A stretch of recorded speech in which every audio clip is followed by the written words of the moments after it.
Bien, bonjour à toutes et tous. Moi, je suis Benoît Martin du Pardem Val-de-Marne. Et donc, j'étais candidat également aux élections législatives de juin en Seine-Maritime.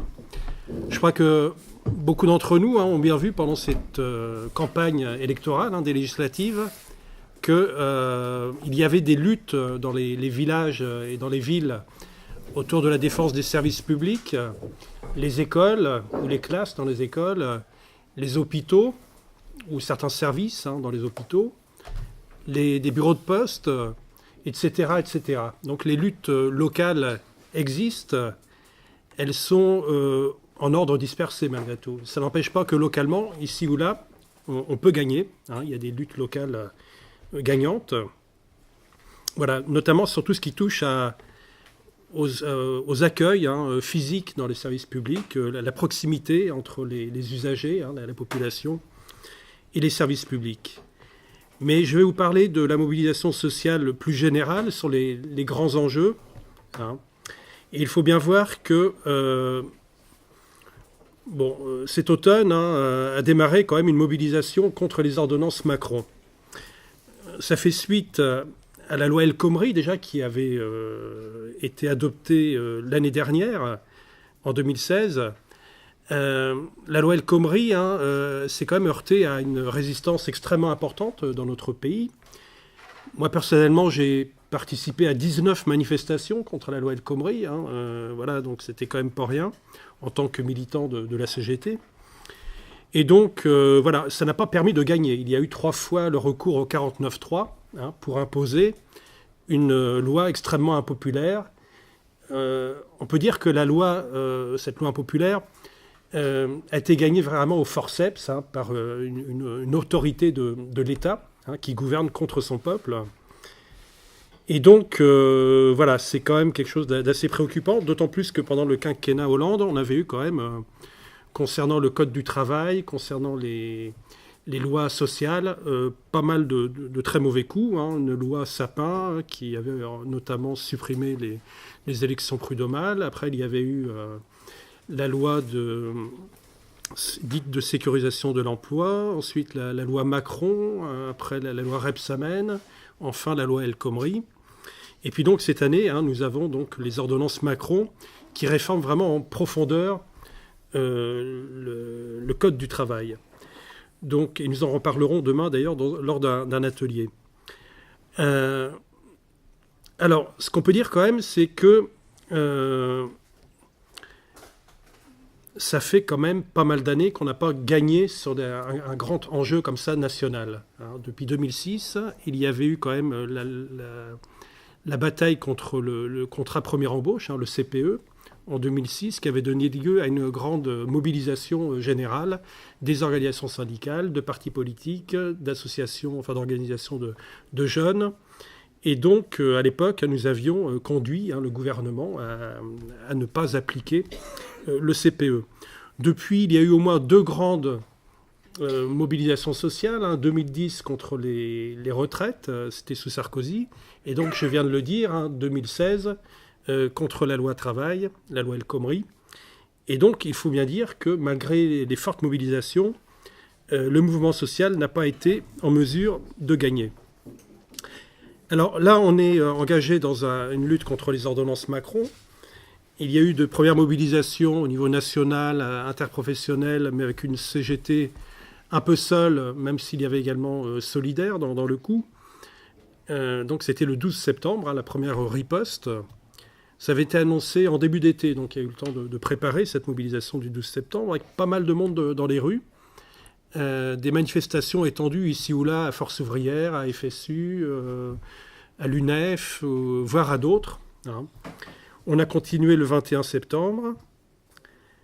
Et puis après, il y a eu un 19 octobre, donc récemment, la semaine dernière, qui était quand même en demi-teinte avec peu de mobilisation. Voilà. Et on va aller à nouveau vers une nouvelle date de mobilisation le 16 novembre, où là, il y aura à nouveau CGT, Solidaire, FSU, Force ouvrière, avec l'UNEF et les organisations de lycéens. Donc on va repasser à quelque chose d'un peu plus important, normalement en termes de mobilisation. Alors pourquoi la semaine prochaine, dans 2 semaines, pardon, pourquoi le 16 novembre? Eh bien c'est parce que à partir du 20 novembre va commencer la procédure de ratification des ordonnances.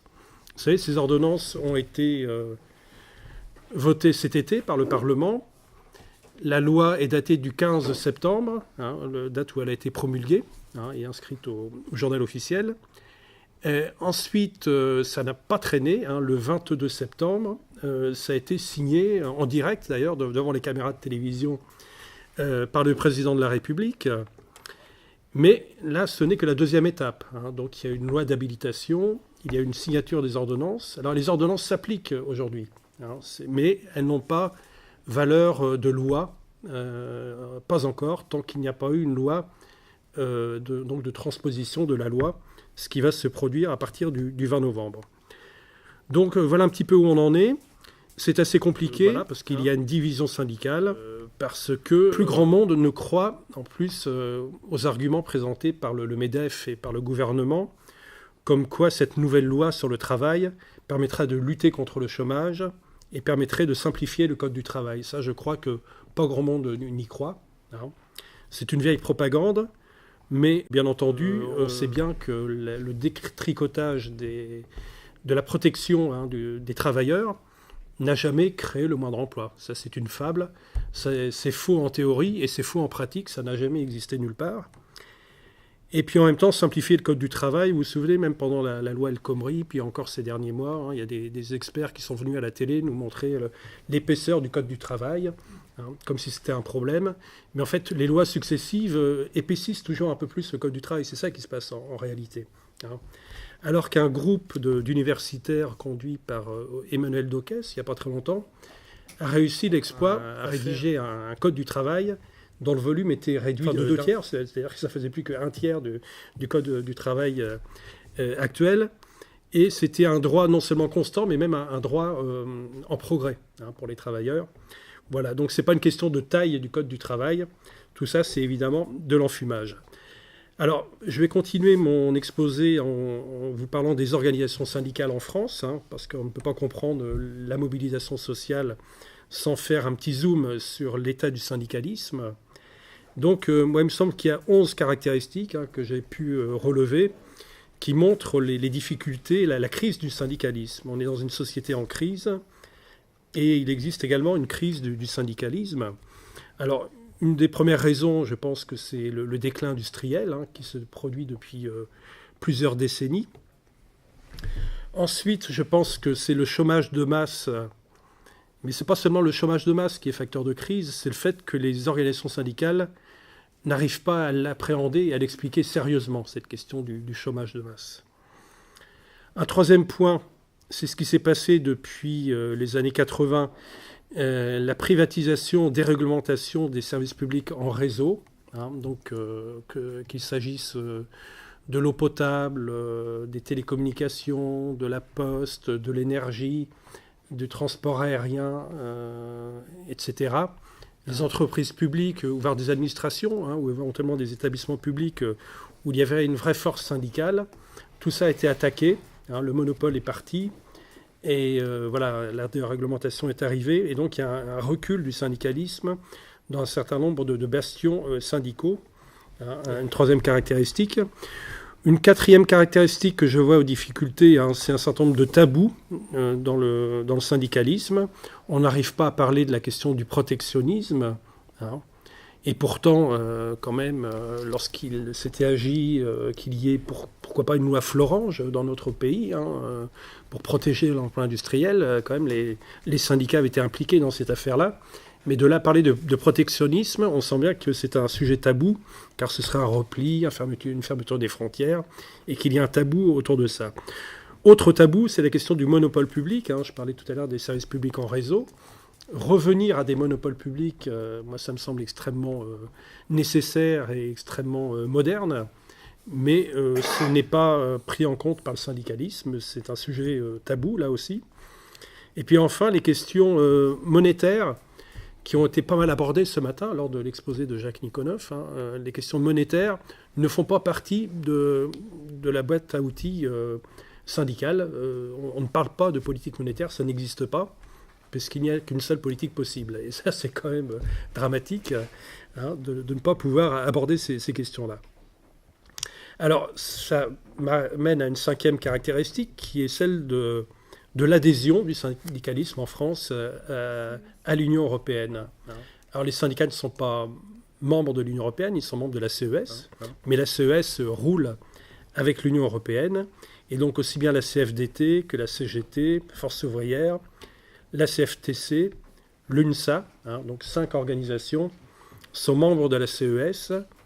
Quant à la CFE-CGC, ils ne sont pas membres de la CES, mais ils sont membres d'Eurocadre, qui est un petit peu l'équivalent, mais seulement pour les cadres. Voilà. Donc, il y a quand même cette difficulté, on y reviendra tout à l'heure, mais qui pose des questions quand même idéologiques et politiques très, très profondes.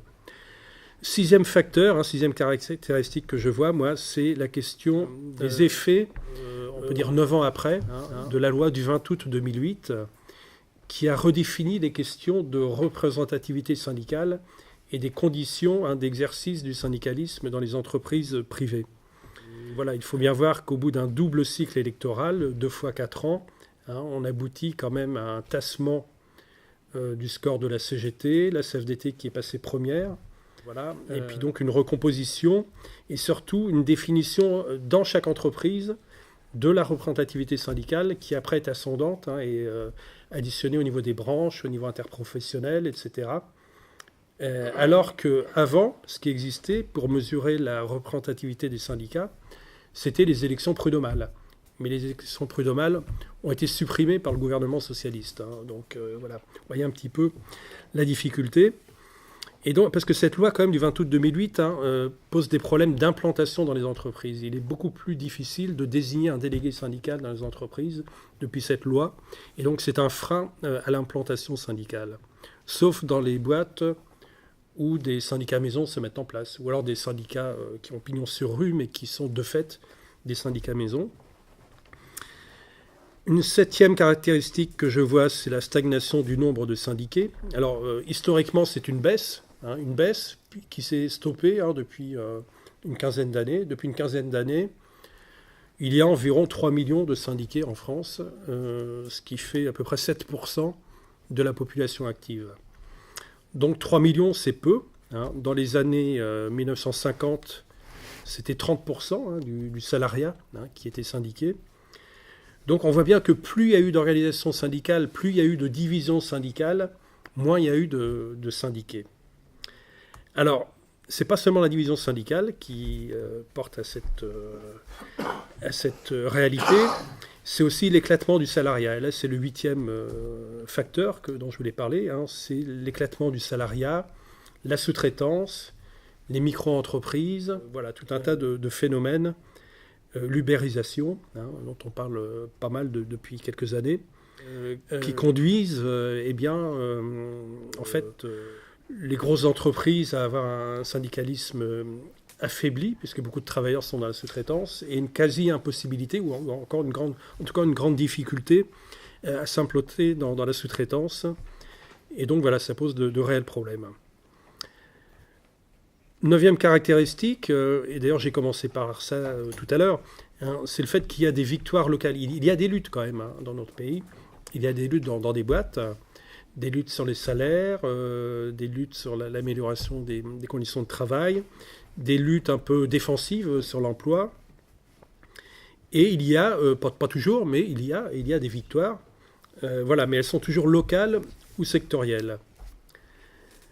Alors, sectorielles d'ailleurs, ce n'est pas que dans telle ou telle boîte ou telle localité, c'est que récemment, il y a eu deux branches professionnelles qui ont gagné des bras de fer face au patronat. Ce sont les dockers d'une part, et puis les transporteurs routiers d'autre part. Mais ce sont des professions qui ont lutté, qui se sont mobilisées, et qui ont obtenu à ce que les ordonnances Macron n'aient pas vraiment d'effet dans leur branche professionnelle. C'est-à-dire qu'ils ont obtenu un verrouillage de branches pour que les droits des conventions collectives ne disparaissent pas et ne soient pas renvoyés à la négociation dans les entreprises.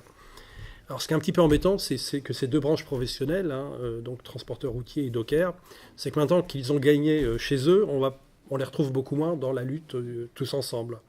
Et deux autres branches professionnelles s'apprêtent à faire la même chose. Ce sont d'une part dans la construction et d'autre part dans le raffinage de pétrole. Où là aussi, il y a des négociations, il y a un bras de fer, il y a une négociation à chaud qui va leur permettre certainement de sauver les meubles chez eux, mais peut-être au détriment de la mobilisation du tous ensemble.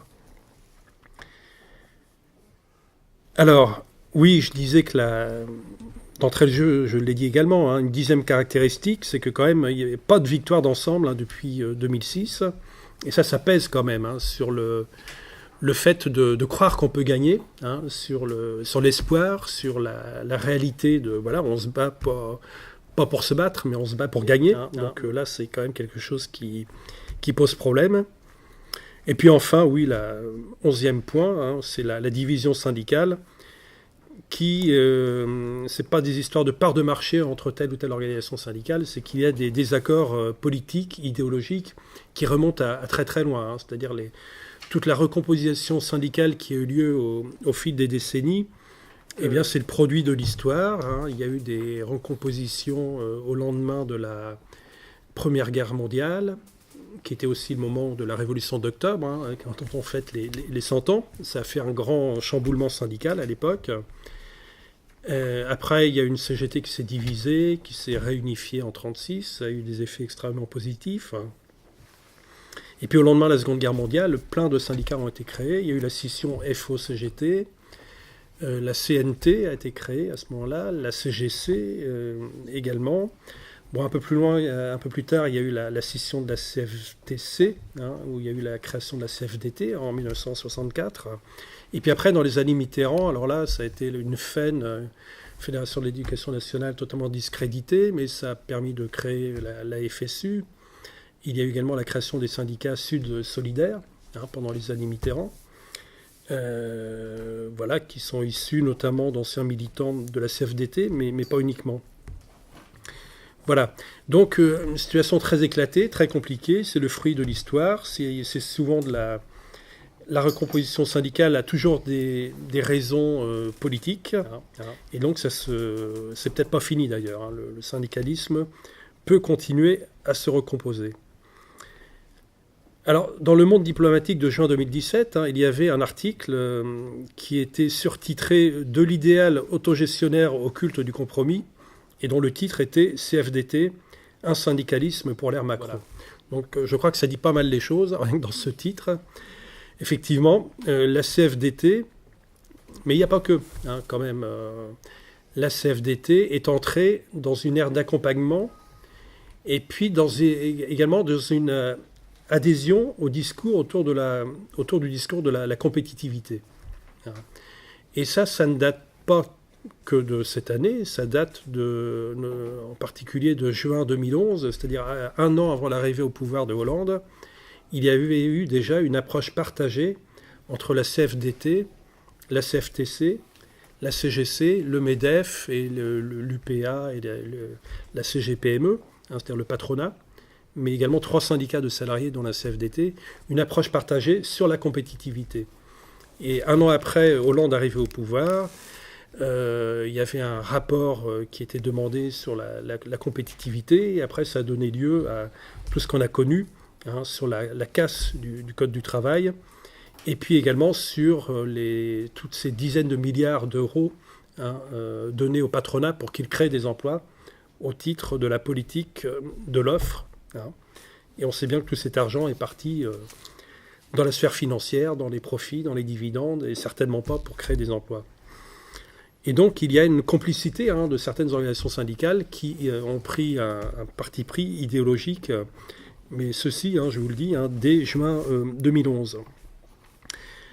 Alors, ceci dit, il continue à y avoir des remous au sein de la CFDT. Il y a toujours des militants qui sont en désaccord. Par exemple, le 18 janvier 2016, la CFDT du commerce à Paris a quitté la CFDT. Ils en ont été virés, en fait. Une fois de plus, ça se produit régulièrement dans l'histoire de la CFDT. Il y a une chasse aux moutons noirs, ils les appellent comme ça. Et là, en fait, c'était des syndicats CFDT du commerce à Paris qui avaient combattu la loi Macron avec l'extension du travail de nuit et du travail dominical. Et donc, ils ont été sanctionnés pour avoir pris part à la lutte contre la loi Macron. Voilà. C'était en 2015. Et donc, en 2016, ils ont été radiés, finalement. Alors, en juin 2018 aura lieu le congrès de la CFDT, et donc là, je ne pense pas qu'il y ait une discontinuité à prévoir en termes de dirigeants, Laurent Berger, et puis également en termes idéologiques. Par contre, plus incertain est le congrès de FO, qui lui aura lieu en avril 2018, où là, il y a une bataille de succession. Donc le secrétaire général Mailly va passer le relais. Et donc là, on a bien vu, entre la position de FO sur le mouvement social en 2016 contre la loi El Khomri, c'était une position très nette. Autant cette année, ça a été net à l'inverse. Ils ont voulu rejouer le rôle de la CFDT. Et finalement, la contestation interne dans FO les a conduits quand même à se repositionner dans la bataille. Et c'est pour ça que le 16 novembre, à nouveau, nous serons potentiellement peut-être plus nombreux dans la rue. Ça, ce sont des choses à suivre. Alors, il y a ces organisations syndicales, les liens qu'il y a entre elles, les intersyndicales, etc. Le 24 octobre, donc la semaine dernière, il y a eu une réunion au siège de la CFDT. Il y avait tout le monde, il y avait tous les syndicats, où il a été constaté à nouveau qu'il y avait deux camps. Ceux qui voulaient combattre la loi travail et les autres. Voilà. Donc, c'est ceux qui veulent combattre la loi travail qu'on va retrouver dans la rue. Il y a ces relations entre organisations syndicales, mais il y a également les liens entre les syndicats et les organisations de jeunes. Ça a son importance, que ce soit l'UNEF ou les syndicats lycéens, mais au-delà, il y a les jeunesses, il y a la JOC, la JIC, enfin les différentes organisations de jeunes. Il y a également le rapport entre les organisations syndicales et les partis politiques. Ça fait partie de la donne. Alors, il y a 451 partis politiques en France, c'est un petit peu compliqué, mais enfin, il y a plutôt des rapports traditionnels entre le syndicalisme et les partis de la gauche. Et notamment, pas mal de partis politiques de la gauche entendent peser sur l'orientation des organisations syndicales. C'est ce qui se produit. Beaucoup de militants et de dirigeants syndicaux sont dans des partis politiques. Et ça continue. Il n'y a plus de lien, enfin en tout cas, il n'y a pas de lien comme ça existe dans d'autres pays, dans les pays anglo-saxons par exemple. Quand tu adhères au syndicat, tu adhères au parti travailliste en même temps, en Angleterre. Donc c'est pas le cas, il n'y a pas de lien organique entre le syndicalisme et la politique en France. Mais tous les partis politiques de la gauche entendent faire de la politique dans les organisations syndicales. Et donc c'est quelque chose qui existe. Et puis quel rapport aussi entre les organisations syndicales et puis les 1,3 million d'associations en France. Il y a des petites associations, il y a des petits clubs de boules ou de tarot, c'est pas ça dont je veux parler. C'est quand même les grandes associations qui pèsent sur la question du logement, par exemple, sur la question des travailleurs immigrés, sur un certain nombre de questions comme ça qui sont politiques et sociales. Donc il faut voir que par exemple la semaine prochaine, le 10 novembre, aura lieu une mobilisation à partir des associations et également avec plusieurs organisations syndicales, CGT, Solidaire et FSU, sur la question des contrats aidés. Parce que parmi les grandes annonces de cet été, de Macron et de son gouvernement, il y a eu la suppression des contrats aidés. Alors les associations disent on ne pourra plus fonctionner sans contrats aidés.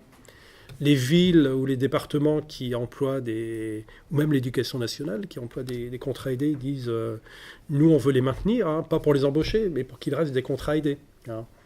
Et par contre, CGT, Solidaire et FSU disent ces hommes et ces femmes qui travaillent dans les associations, dans les écoles, dans les villes, etc., un peu partout, il faut les embaucher en CDI, voire en emploi statutaire, pour qu'ils puissent continuer à faire leur boulot de bonne manière. Ça, c'est le discours syndical. Et donc, la semaine prochaine, le 10 novembre, aura lieu un peu partout en France, à la fois une journée association morte et puis également des manifestations hein, de salariés en contrat aidé. Vous savez, les contrats aidés, hein, ce sont des gens qui travaillent dans ce que je viens de dire, hein, mais qui exercent toutes sortes de métiers, mais qui touchent un salaire net, et voilà, et c'est tout.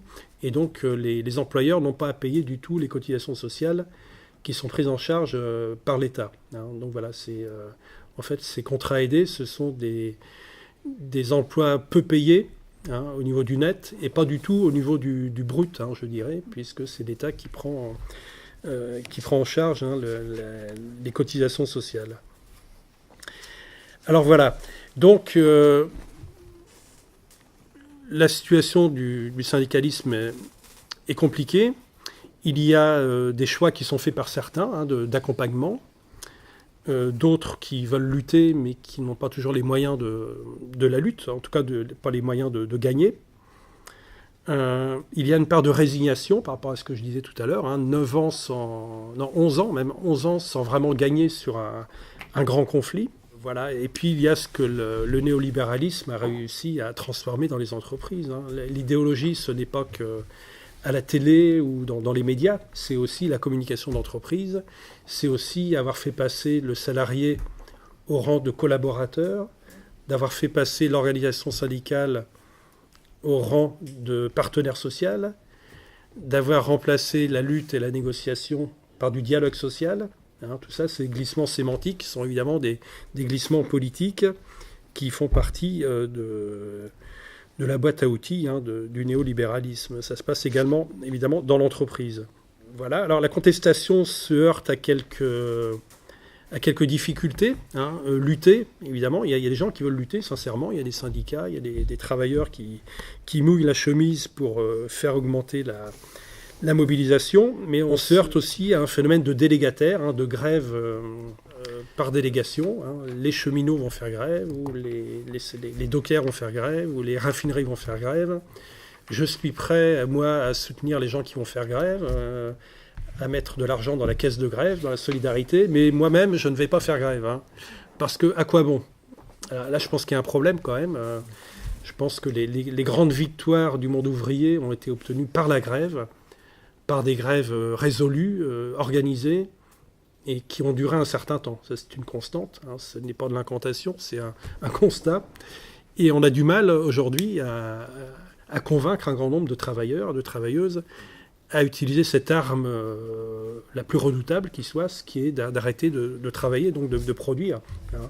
Et donc, voilà, quand tu arrêtes de travailler, que tu te mets en grève, que tu suspends ton contrat de travail, hein, tu n'es plus sous l'emprise de ton patron, et voilà, mais tu n'es plus payé, mais ton patron n'a plus de production, n'a plus de profit. Enfin là, il y a un bras de fer qui s'enclenche. Et donc je pense qu'on a beaucoup perdu hein, dans la société hein, sur le fait d'expliquer ce qu'est une grève et en quoi c'est efficace. Arrêter de travailler, c'est pesant, c'est lourd, ça fait des fins de mois qui sonnent creux, mais ça peut valoir le coup, hein, si c'est vraiment du tous ensemble, que c'est concerté, et voilà.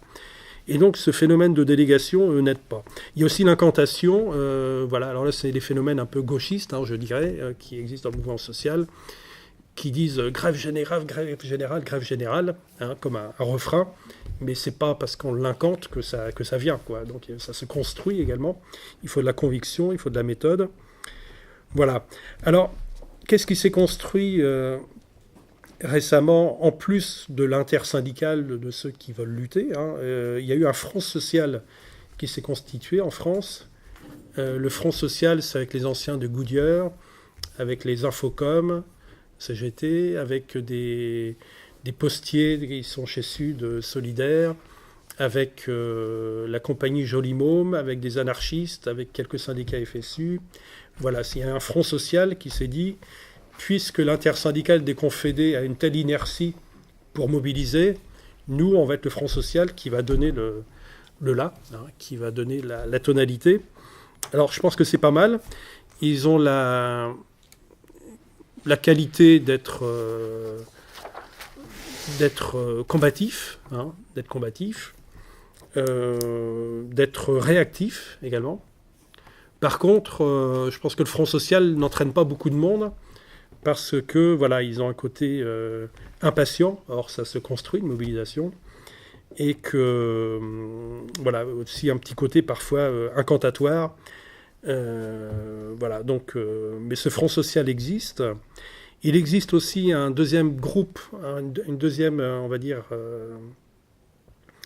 une coordination, enfin, voilà, un groupe d'organisations qui s'est créé, qui s'appelle PDS, hein, pour nos droits sociaux. Ça a été lancé par la Fondation Copernic. Hein. Donc c'est un collectif avec des syndicalistes, des partis politiques, des associations, le syndicat des avocats de France, la France Insoumise, le Parti communiste, la CGT, la FSU, Solidaire, Gérard Filoche, Attaque, etc. Hein. Et donc Copernic, je l'ai dit. Voilà, qui eux exposent de manière pédagogique, hein, par des prises de parole fort intéressantes, qui exposent ce que sont les ordonnances Macron, pourquoi il faut être contre, etc. Donc ça donne lieu à des belles vidéos qui sont ensuite diffusées sur les réseaux sociaux. Et ça s'arrête là à peu près. Hein. Il y a pas par contre, il n'y a pas de plan de combat commun à toutes ces associations. Il y a un descriptif de pourquoi il faut se battre contre les lois travail, mais ça s'arrête là.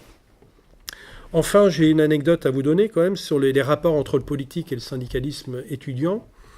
Moi, il se trouve qu'en juin, j'étais en rapport avec des responsables de l'UNEF, hein, voilà, en tant que cégétiste parisien.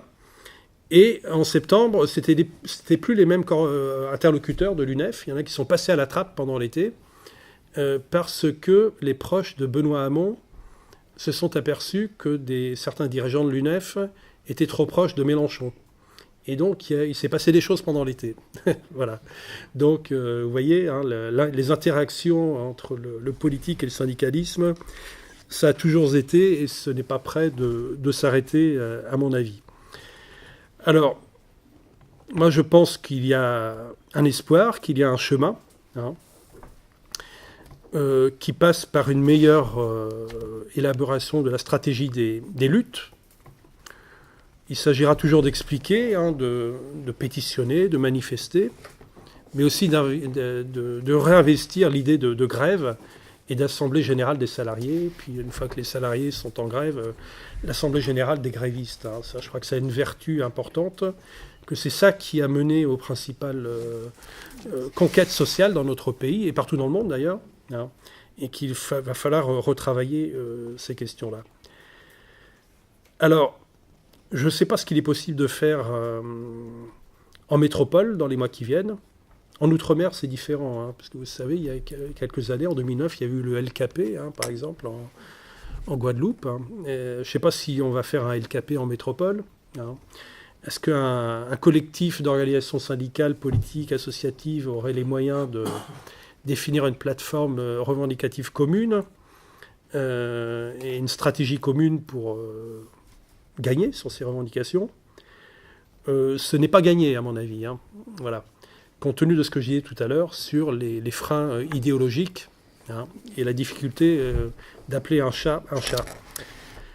Alors, en tant que Pardem, par contre, moi, je pense qu'il faut être présent dans les luttes. Hein, les militants du Pardem, d'une manière ou d'une autre, qu'on soit salarié, actif, à la retraite, partout où on se trouve, dans sa ville, son village, partout où il y a des services publics menacés, partout où des manifestations sont organisées, on a notre place. Et on a notre place pour porter la perspective, hein, démondialisatrice et de sortie de l'Union européenne, qui sont des réponses politiques qui ouvrent de nouveaux champs, hein, pour justement que ce mur auquel se heurtent les revendications, mais que ce mur s'écroule. Hein. Quand même, je crois qu'on a un rôle politique extrêmement important. Voilà. Donc pour finir, concernant la lutte contre les ordonnances Macron, elles sont applicables en ce moment. Ce qui donne lieu quand même à... C'est pas facile, par exemple, dans les conseils de prud'homme, vous êtes conseiller prud'homal, vous devez vous prononcer à partir des textes de loi. Or, les ordonnances, pour l'instant, ont une valeur réglementaire, hein, et donc il faut en tenir compte, hein, au prud'homme. Voilà, donc la réglementation du travail a augmenté, mais en même temps, ça n'a pas encore force de loi, puisque la loi de ratification n'a pas eu lieu. Donc les organisations syndicales, elles sont à la fois à digérer ce qui s'est passé, les ordonnances, et commencer à les appliquer, finalement, d'une certaine manière, tout en les combattant, hein, en tout cas pour la CGT, Solidaire, FSU et FO, maintenant, on peut dire, hein, combattre les ordonnances, et donc mobiliser au moment de la ratification. Hein, on peut s'attendre à ce que les groupes communistes et France Insoumise à l'Assemblée nationale mènent une certaine bataille, hein, contre les ordonnances, et puis le groupe communiste au Sénat, puisqu'il n'y a pas de groupe insoumis au Sénat, là aussi mène des batailles, mais enfin, d'un point de vue arithmétique, ça ne va pas faire la maille. Voilà, donc ça on le sait. D'où l'importance, hein, voilà, pour le mouvement syndical, de ne pas se rater, hein, lors de la prochaine journée de grève et de manifestation du 16 novembre. Voilà, donc voilà, telle est la perspective de très court terme en tout cas. Et donc je pense qu'à nouveau, hein, le Pardem aura sa place dans les manifestations, mais pourrait porter une petite musique différente qui ouvre totalement le champ du réel en n'étant pas enfermé dans le néolibéralisme et l'Union européenne. Voilà un petit peu ce que je pensais vous dire.